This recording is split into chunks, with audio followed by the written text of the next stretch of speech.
नमस्कार, जम्मू कश्मीर का ये बुलेटिन देख रहे हैं आप और मैं हूं प्रियंका आपके साथ। और बुलेटिन की शुरुआत करेंगे एक अहम खबर के साथ, क्योंकि आज उपराज्यपाल मनोज सिन्हा ने जम्मू के जड़ी इलाके में हर साल लगने वाले मेले के आयोजन को संस्थागत स्वरूप देने की जरूरत पर बल दिया है।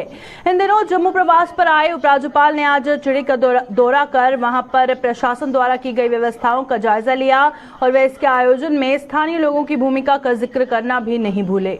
उपराज्यपाल ने अपने संबोधन में जनप्रतिनिधियों व आम लोगों द्वारा दिए गए सुझावों का हवाला देते हुए कहा कि इस आयोजन को संस्थागत स्वरूप देना बेहद जरूरी है, जिसके लिए जम्मू के डिवकॉम को जल्द कोई मसौदा तैयार करना चाहिए ताकि उसे हकीकत में बदला जा सके।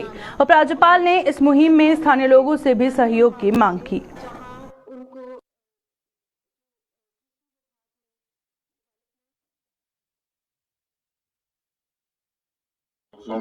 इस आपत्ति मेले का आयोजन जिन लोगों ने भी इसमें सहयोग किया, विशेष तौर से यहाँ के स्थानीय लोग, जिला प्रशासन, पुलिस प्रशासन और सभी लोगों को मैं हृदय से बधाई देना चाहता हूँ। कुछ बातें यहाँ कही गई हैं, मैं परिचित हूँ, पीछे भी मैं आया था। मुझे लगता है कि अगर इस पूरे आयोजन को एक संस्थागत स्वरूप दिया जाए तो जो बात अभी भारत भूषण जी कह रहे थे, कोई दिक्कत नहीं आ सकती है। सरकारी जमीन में कोई निर्माण कैसे होगा, इसकी एक व्यवस्था बनी हुई। पहले हमें इसे एक संस्थागत स्वरूप देना होगा, व्यवस्थित ढंग से चीजों को आगे बढ़ाना होगा। मैं डिविजनल कमिश्नर और डीसी जम्मू से ये अपेक्षा रखूंगा कि आने वाले दिनों में इसका एक संस्थागत स्वरूप बने। जब भी इस तरह के स्वरूप के निर्माण की प्रक्रिया होती है तो कुछ लोग अफवाहें फैलाते हैं, अपने अधिकारों की कटौती समझते हैं। मैं स्थानीय लोगों से निवेदन करना चाहता हूं। आप देखिए, अगल बगल में ही वैष्णो देवी श्राइन बोर्ड, सरकार कोई पैसा नहीं लगाती। वैष्णो देवी श्राइन बोर्ड केवल आज भक्तों के लिए नहीं बल्कि आसपास के लोगों के हितों की भी चिंता कर रहा है। मैं उम्मीद करता हूं कि अगर स्थानीय लोग सहयोग करेंगे और ठीक नीयत से काम करेंगे, एक संस्थागत स्वरूप बना करके जो बातें आप लोगों ने कही हैं, मुझे लगता है ये बड़े छोटे काम हैं जो बहुत अल्प समय में हो सकते हैं। एक जो हमारी अपेक्षा हो जाती है कि हर काम सरकार करे, इससे कठिनाई कभी कभी खड़ी होती है। प्रक्रिया के अंतर्गत कानून के दायरे में जब हम बढ़ते हैं तो बड़े से बड़े काम हम सही समय और अच्छे ढंग से कर सकते हैं। आज ये समय नहीं कि इस अवसर पर मैं ज्यादा। जम्मू में आज से international society of blood transfusion के सहयोग से राष्ट्र स्तर की एक कॉन्फ्रेंस का आयोजन किया जा रहा है और 4 दिनों की इस कॉन्फ्रेंस में देश के साथ साथ विदेशों से भी करीब 650 डेलीगेट्स भाग लेकर ट्रांसफ्यूजन मेडिसिन के नए रुझानों व भविष्य की संभावनाओं आदि पर चर्चा की जा रही है। इस कॉन्फ्रेंस का उद्घाटन उपराज्यपाल मनोज सिन्हा ने किया और उपराज्यपाल के सलाहकार आर भटनागर और स्वास्थ्य एवं चिकित्सा शिक्षा विभाग के प्रशासकीय सचिव भूपेंद्र कुमार सहित स्वास्थ्य विभाग के अधिकारी भी मौके पर मौजूद रहे।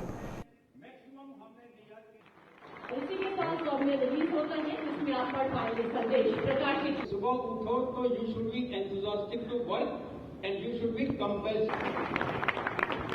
इससे पहले कि मैं मंच पर तो चलिए अब बात करते हैं पुंछ की। पुंछ से खबर सामने आ रही है कि वहां के सुरनकोट इलाके में आज 2 पक्षों में हुए विवाद से वहां सनसनी फैल गई। दरअसल इन दोनों पक्षों में एक दुकान को लेकर पिछले कुछ समय से विवाद चल रहा था और आज नौबत हाथापाई तक पहुंच गई। इस विवाद को शांत करवाने के लिए पुलिस को भी दोनों पक्षों पर सख्ती बरतनी पड़ी ताकि सुरनकोट का माहौल खराब न हो।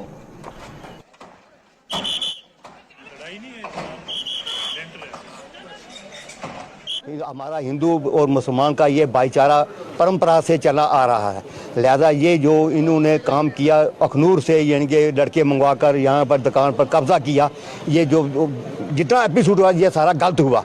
तो ये हमारी यानी कि मलकीती दुकान है, हमारा अपनी दुकान है, हमारे भाई है रतन लाल शर्मा उनकी दुकान है और ये ना हमने ये दुकान को अपने कवर में करने के लिए पुलिस ने हमारे पर टीयर गैस छोड़ी और हमारे पर लाठी चार्ज किया। ये जो हुआ ये नाजायज़ हुआ। हम इसमें यानी कि अमेंडमेंट करते हैं कि जो ये पुलिस ने हमारे साथ बर्ताव किया ये गलत किया है।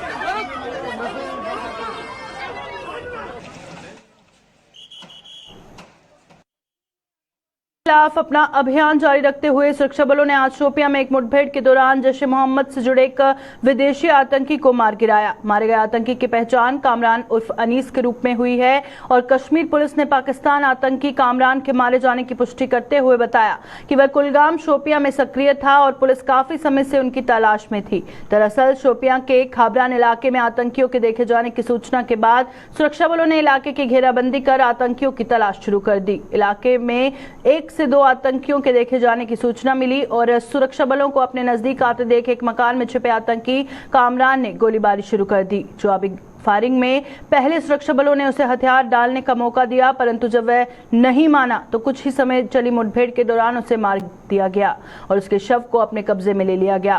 कामरान कई हत्याओं में शामिल रह चुका था और उसका मारा जाना आतंकवाद के खिलाफ कश्मीर में जंग लड़ रहे सुरक्षा बलों के लिए बड़ी सफलता है। वहीं मुठभेड़ स्थल से हथियार व गोला बारूद भी बरामद हुआ है।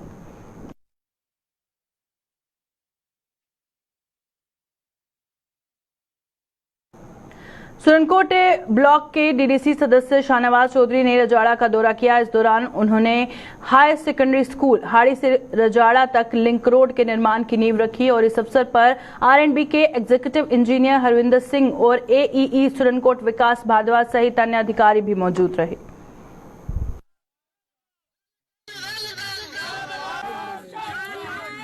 देखिए, आज एक बहुत इम्पोर्टेंट प्रोजेक्ट का आज हमने इफ्तिताह किया है।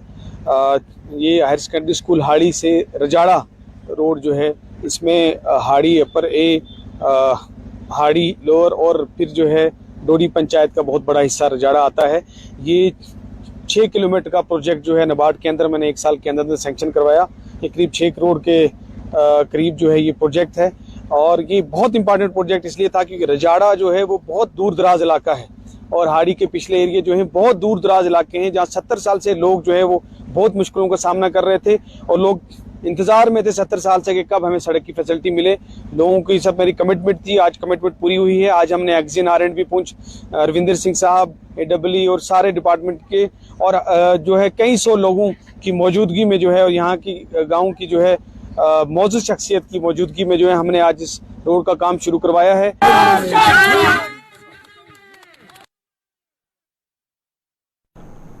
पिछले 143 दिनों में काम छोड़ हड़ताल पर गए पीएचडी लिवरेजरों ने एलजी प्रशासन से उनके साथ किए गए वादों को जल्द पूरा करने की मांग की है। जम्मू में आज चीफ इंजीनियर कार्यालय में प्रदर्शन करते हुए प्रशासन को उसका वादा याद दिलाया और साथ ही साथ ये चेतावनी दी कि यदि ऐसा ना हुआ तो जम्मू सूबे के सभी डेलीवेजर यहां पहुंचकर आंदोलन को कड़ा रुख देने पर मजबूर हो जाएंगे।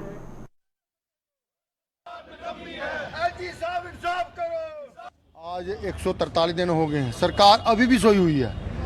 हम सरकार को ये बताना चाहते हैं, एलजी सरकार को, कि हमारी मांगे हैं जल्दी से जल्दी पूरी की जाए और डिपकाम ने जो हमारे साथ वादा किया है उसे पूरा की जाए। डिपकाम सामने एक कमेटी फ्रेम कर दी गई है। हमारे जितने भी डिवीजन हैं, मैं हर एक डिवीजन जम्मू प्रांत के जितने भी डिवीजन हैं जिन्होंने अपनी लिस्ट जहां नहीं भेजी है वो चीफ ऑफिस में लिस्ट यहां आकर जमा करवाएं और जितने भी डेलीवेजन है मैं सबको यह कहना चाहता हूं कि अगर गवर्नमेंट हमारा कहना नहीं मानती है एक बार फिर जम्मू में आने के लिए तैयार हो जाओ। लेकिन डिपकाम से जो वादा हुआ है उन्होंने कहा कि आपकी जायज मांग है तो हम उसको देखते हुए जब तक डिपकाम की कोई ठोस हमें कदम नहीं बताते हैं तब तक ये लड़ाई जारी रहेगी। सेबी द्वारा बंद कर दी गई पल्स कंपनी के निवेशकों के लिए आगे कुआं और पीछे खाई जैसे हालात पैदा हो रहे हैं। बात करें अगर जम्मू की तो यहां इस कंपनी में अपनी मेहनत की कमाई निवेश करने वाले लोगों ने आज यहां प्रदर्शन कर सरकार से उनका पैसा वापस लौटाने की मांग की। इन निवेशकों ने आरोप लगाया कि वो सेबी के मुंबई कार्यालय तक भी अपनी व्यथा पहुंचा चुके हैं, लेकिन इसके बावजूद उन्हें फूटी कोड़ी तक नहीं मिली। इन निवेशकों ने चेतावनी दी कि यदि उनकी सुनवाई ना हुई तो वो चुनावों का बहिष्कार करने के लिए मजबूर हो जाएंगे।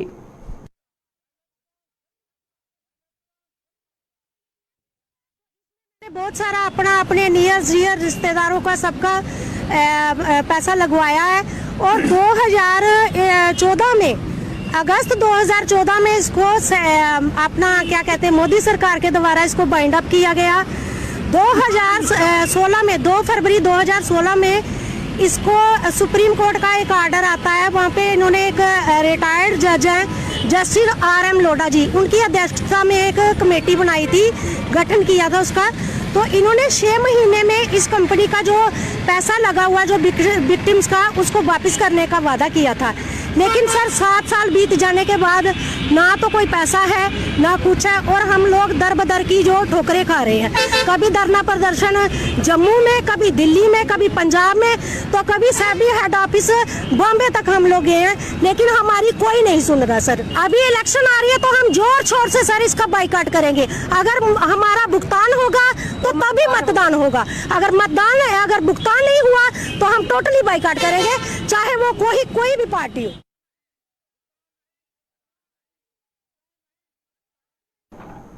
कश्मीर घाटी के विभिन्न जिलों में सेवाएं दे रहे आरक्षित वर्ग के सरकारी मुलाजिमों ने आज लगातार 164वें दिन भी जम्मू में अपना धरना प्रदर्शन जारी रखा। ट्रांसफर पॉलिसी की मांग को लेकर आंदोलन कर रहे इन मुलाजिमों ने आरोप लगाया कि सरकार द्वारा वादा किए जाने के बावजूद वो अपने वादे पर खरा नहीं उतर पाई।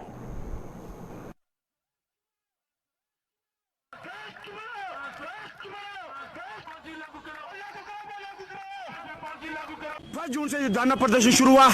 जब मौसम बहार था, उसके बाद मौसम गर्मा आया। इन मुलाजमीन ने 47 डिग्री के टेम्परेचर को भी झेला। उसके बाद मौसम पतझड़ और आज जो है मौसम सरमा। और बड़े अफसोस के साथ ये कहना पड़ रहा है कि एक छोटी सी ट्रांसफर पॉलिसी जो है सरकार को बनानी थी, लेकिन अभी तक उस ट्रांसफर पॉलिसी का कोई भी डॉक्यूमेंट जो है वो सामने नहीं आया है। और इसीलिए आपके माध्यम से फिर एक बार LG साहब को ये निवेदन करते हैं कि मेहरबानी करके जो वादा किया था कि टाइम बोर्ड पीरियड में ट्रांसफर पॉलिसी को लागू किया जाएगा, तो मेहरबानी करके LG साहब वो ट्रांसफर पॉलिसी जो है वो लागू कीजिएगा। और जिन जिन मुलाजमीन की सैलरीज है मेहरबानी करके उन सैलरीज को बहाल कीजिएगा।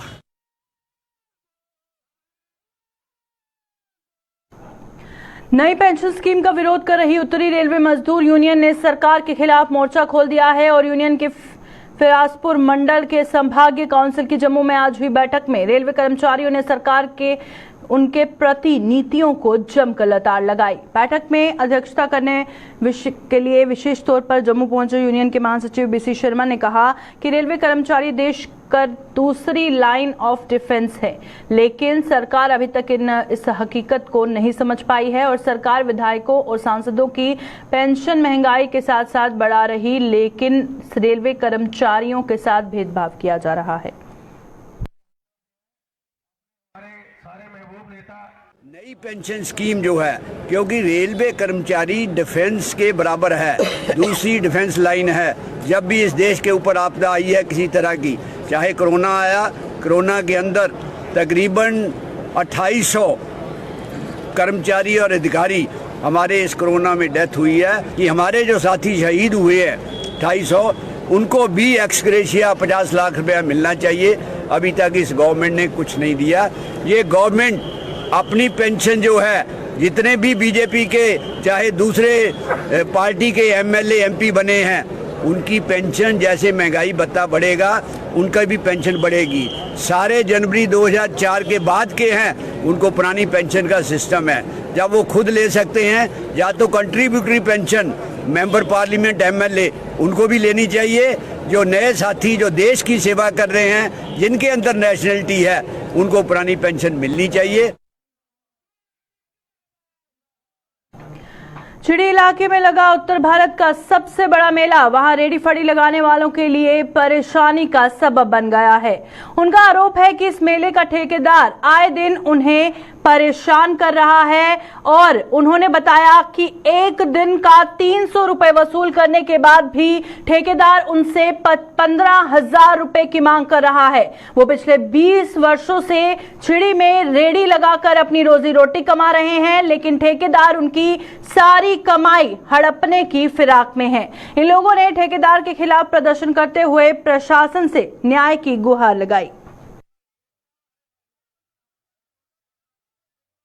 ज्यादा पैसे हमने देखो ना सर, हमने कहाँ से निकालना 15-15 हज़ार इधर बनता है। इधर आप ही खुद देख सकते हो 15 हज़ार है ही नहीं इधर सर।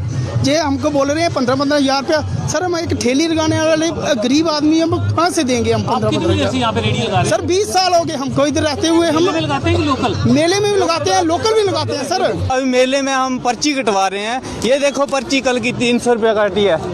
ये देखो 300 रुपया पर्ची काटी है कल की। और आज फिर कह रहे हैं, आज ये कह रहे हैं कि 6-6 हज़ार दो। कोई कह रहा है कि दोबारा आते हैं 15-15 में मांग रहे हैं आके। 15-15 कहाँ से देंगे हम, कहाँ से देंगे इनको 15,000? हमें तो 600-700 रुपया इधर दिहाड़ी नहीं पड़ेगी। एक रेडी पे 2-2 बनते हैं तो 400-400 रुपया दिहाड़ी पड़ेगी। इनको 10-10 हज़ार हम कहाँ से देंगे? सर ये हमसे एक्स्ट्रा चार्ज ले रहे हैं, पैसे ले रहे हैं। हम मेले की जो यहाँ की पर्ची बनती है वो तो दे रहे हैं 300 रुपये, ये हमसे और भी ज़्यादा एक्स्ट्रा चार्ज ले रहे हैं। 15-20 हज़ार रुपया बोल रहे हैं। हम इतना कहाँ से देंगे? हमारे पास तो ये 15-20 हज़ार बचत नहीं आएगी। हम कहाँ से देंगे इनको इतना पैसा? क्या आप लोकल हैं यहाँ पे रहने? सर हम लोकल हैं, हम काफ़ी टाइम से यहाँ से यहीं पे रेडी लगाते हैं, यहाँ से लगाते हैं। पर ये मेला लगा हुआ है, इसके लिए हम फिर भी जो बनता है वो पैसा दे रहे हैं। ये हमसे एक्स्ट्रा चार्ज क्यों ले रहे हैं सर? ये इतना क्या कहेंगे एडमिनिस्ट्रेशन को? सर हम यही कहना चाहते हैं कि हमसे जो होता है थोड़ा 200-300 रुपया जो पर्ची बनती है वो हम दे देंगे, बाकी एक्स्ट्रा चार्ज हम नहीं दे सकते। उधमपुर की रामनगर सब डिवीजन के लेट पंचायत में पुल के नजदीक आज संदिग्ध परिस्थितियों में एक शव मिलने से वहां सनसनी फैल गई। स्थानीय लोगों ने इस शव को देखा और पुलिस को सूचित किया, जिसके बाद उसे उप जिला अस्पताल पहुंचाया गया और मृतक की पहचान वार्ड नंबर 7 के निवासी 48 वर्षीय बाबूराम पुत्र सत्तोराम के रूप में की गई है। वहीं पुलिस ने मामला दर्ज कर तहकीकात शुरू कर दी है। उठाए मैं दिखा इसी दम हमें ये तुसा कि'यां कड्ढेआ है? ये बंदा तेनू सड़का दा है अल्लाह दा है साह लैदा तां से कड्ढेआ। उन्हें पानी शानी भी पिलाया ते कोई 2-3 साल लेते उस लम्मे बस मैं आया जो कदम पाया मुक्की दा बस। एह्दे बारे मैं होर कुछ नहीं जानदा पाइया, गुड़ पीती नहीं पीती ओह्दे बारे में नहीं।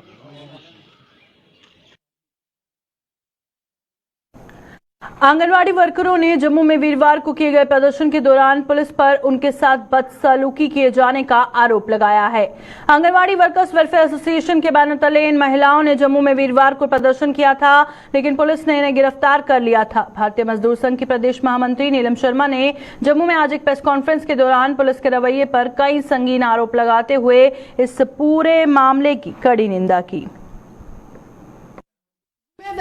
कार्यकर्ता होते हुए मैं कड़े शब्दों में इसकी निंदा करती हूं, क्योंकि उन्होंने बहुत गंदे कमेंट पास किए, नारी शक्ति का बहुत सारा शोषण किया। तो मैं इसकी बहुत निंदा करती हूं, क्योंकि मैं भी एक महिला हूं। और जो पुलिस वाले वहां पे वो प्रोटेक्शन के लिए खड़े थे हमारे, ना कि हमें गिरफ्तार करने के लिए। उन्होंने सब बहनों को बहुत हरास करके इनको गिरफ्तार करके वो पुलिस स्टेशन ले गई। बहनें बहुत दूर दूर से आई थी, वो भूखी प्यासी पूरा दिन उधर खड़े रखा धूप में। अगर वो लेके गए तो हमें पानी तक नहीं पूछा गया वहां पे, तो लेकर क्यों गए? हमारा धरना प्रदर्शन पीसफुली चल रहा था, हमारी बहनें अपनी डिमांड रख रही थी वहां पे, तो पुलिस को धक्का मुक्की करने के लिए नहीं छोड़ा था। उधर वो हमारी प्रोटेक्शन के लिए खड़े थे। हमारी डिमांड जो थी वो एक साइड पर रही, गिरफ्तार करके वो बहनों को ले गई। मैं भी कड़े शब्दों में इसकी निंदा करती हूँ। इंस्टीट्यूट ऑफ आर्किटेक्ट्स के जम्मू कश्मीर चैप्टर द्वारा जम्मू में इस महीने एक प्रदर्शनी का आयोजन किया जा रहा है। इस प्रदर्शनी में इंटीरियर, एक्सटीरियर व बिल्डिंग मटेरियल्स दर्शाया जाएगा और लोग अपनी जरूरत के हिसाब से इसके ऑर्डर भी दे सकेंगे। जम्मू चैप्टर के वाइस चेयरमैन विशाल अब्रोल ने जम्मू में आज एक प्रेस कॉन्फ्रेंस के दौरान बताया कि प्रदर्शनी 25 से 28 नवंबर तक रूपनगर स्थित जेडीए ग्राउंड में लगने जा रही है, जिसमें कुछ विदेशी कंपनियां भी भाग लेने जा रही हैं। इवेंट आर्टेक्स 22 बिल्डिंग मटेरियल एग्जीबिशन की शेप में सामने आ रहा है। इसे हम अपनी तरह का एक पहला इवेंट मान रहे हैं हमारी सिटी में, क्योंकि इस लेवल का मेगा इवेंट पहले कभी नहीं ऑर्गेनाइज हो पाया। यहाँ पे ना कि लोकल बल्कि पूरे कंट्री से और इंटरनेशनल ब्रांड्स भी इसमें पार्टिसिपेट कर रहे हैं, जो अपने प्रोडक्ट्स को डिस्प्ले करेंगे बिल्डिंग मटेरियल्स की शेप में। और इसमें जो हमारे सारे government, private, public, semi government जो भी हमारे डिग्नेटरीज हैं, जो भी कॉमन मासेस हैं, वो सारे इसमें पार्टिसिपेट करने जा रहे हैं। और हमें उम्मीद है कि ये इवेंट हमारे जम्मू के लोगों के लिए एक बहुत अच्छा इवेंट रहेगा, जो भी कंस्ट्रक्शन इंडस्ट्री के रिलेटेड अपने आप को प्रोजेक्ट कर रहे हैं और जो भी इसमें इन्वॉल्व हैं। जम्मू कश्मीर का जल शक्ति विभाग की जिम्मेदारी प्रदेश के लोगों को पीने का साफ पानी उपलब्ध करवाना है, लेकिन ये विभाग अपनी जिम्मेदारी को किस तरह निभाता है, इसका जीता जागता नमूना रामनगर ब्लॉक की पंचायत राग में देखने को मिला। पेश है इसी पर एक रिपोर्ट।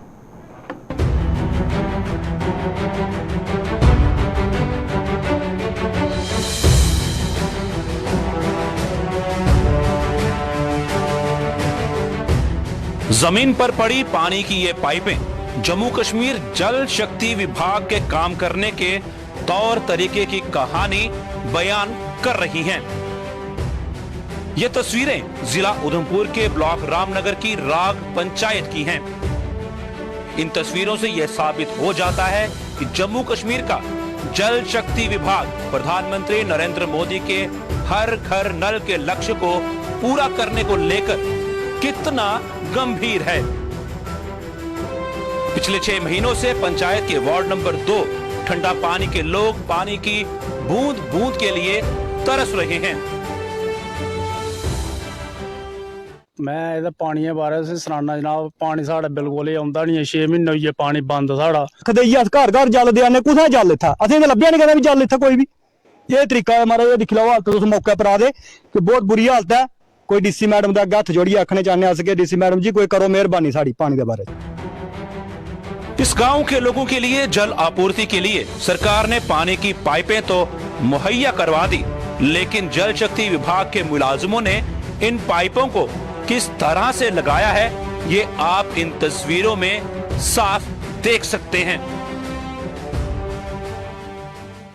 अस एक बारी शाम लाल हो रहा इत्थे दराड़ नतिहाड़ी अस गए सलोट वाले ते ठंडा पानी वाले असें कि उं'दे कोल गे एप्लीकेशन दित्ती कि महाराज असें पाइपां एह्दियां असें 100 पाइप थ्होई 100 पाइप 50 लाउड़ियां सलोटे 50 लाइयां साढ़े वो पाइपां दब्बियां इ'नें एक पत्थर भी उन्हें पाइपां उप्पर नहीं चाढ़िया 50 पाइपां लाइयां जित्थें कोई 400-300 पाइप लगी है बाकी पाइपां उइयां गै बेकार रेहियां पेदियां ओह्दियां पाइपां भी सारियां बिल्कुल बंद है पेदियां इंदे उप्पर अगर एक कां बेही जा तो पाइपां टुट्टी जंदियां क्या ठंडे पानियां चाहे सलोड़ न दोनों स्हाबै उ'नें इक्कै स्हाब कीता कोई पत्थर नहीं इ'नें उप्पर पाइपें उप्पर चाढ़ा ते पानी दी हालत दिक्खो पाइपां ऐसियां ला दियां इत्थै कि चिड़ी बौंदी ते इत्थुआं लेइयै ते नाले तकर सारियां पाइपां खुल्ली जंदियां ते हालत दिक्खो इ'नें पाइपें दी सलोट म्हल्ला दिक्खो तुस साढ़ा ये दिक्खो मतलब पानी बिल्कुल पीने वाला है गै नहीं है। इस आधुनिक दौर में भी पानी के लिए इस गांव के लोगों को रोजाना कई किलोमीटर तक का सफर तय करना पड़ता है। कई किलोमीटर पैदल चलने के बाद ही यहाँ रहने वाले लोगों को पानी नसीब हो पाता है।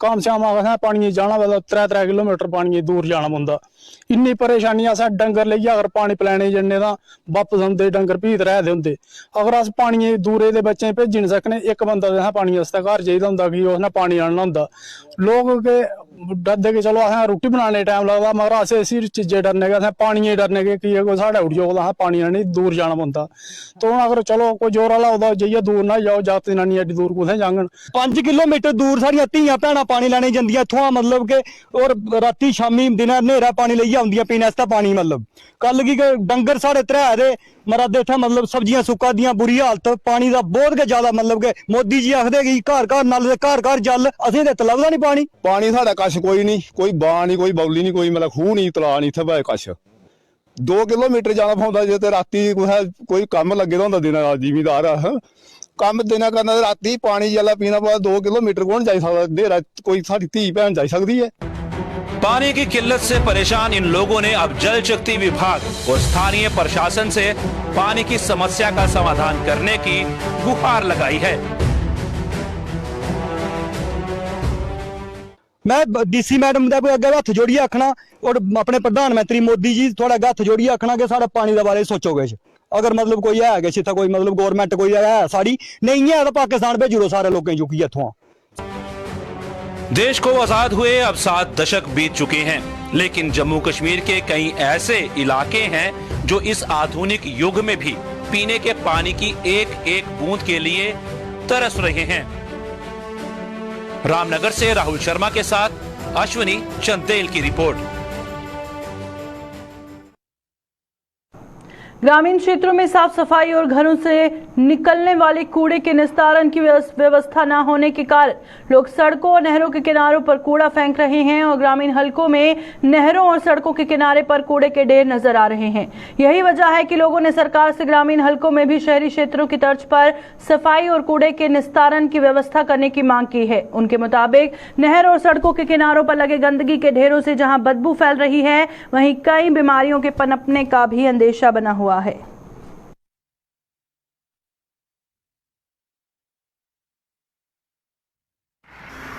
और ये देखो पंचायत भी बनी है, बीडीसी भी बने, चेयरमैन भी बने, हर एक चीज़ मतलब वो बन गई है सब कुछ। पर ये जो इस चीज़ का गंदगी के बारे किसी ने सोचनी है। कम से कम पिंड जो डस्टबिन लगना चाहिए, कचरा जो है वो डस्टबिन जो है तो वो दूसरी जगह ले जाके तो मतलब जलाया जाए। तो लोग इस पासे नहर जो सुटते हैं, रोडों से सुटते हैं तो किन्नी गंदगी पैंदी है। तो ये सारे सरकार को इन्हें सोचना चाहिए, ये पंचायत के हवाले किया जाए। तो जिन्ना भी कचरा है एक जगह इकट्ठा किया जाए, डस्टबिन लाया जाए, एक जगह इकट्ठा किया जाए, गड्डी आए उन्होंने ले जाए वो नष्ट कर दे। तो सफाई तां ही रह सकती है, नहीं तो हर जगह देखो गंदी, नहर च कितना गंदगी है, रोडों से लोग कितने सुटन लोग बड़ा मुश्किल है। इस बात ये गवर्नमेंट के अपील कर रहे हैं तो कम से कम ये पंचायतों को डस्टबिन लगना चाहिए। अभी के बुलेटिन में फिलहाल इतना ही, दीजिए इजाजत, नमस्कार।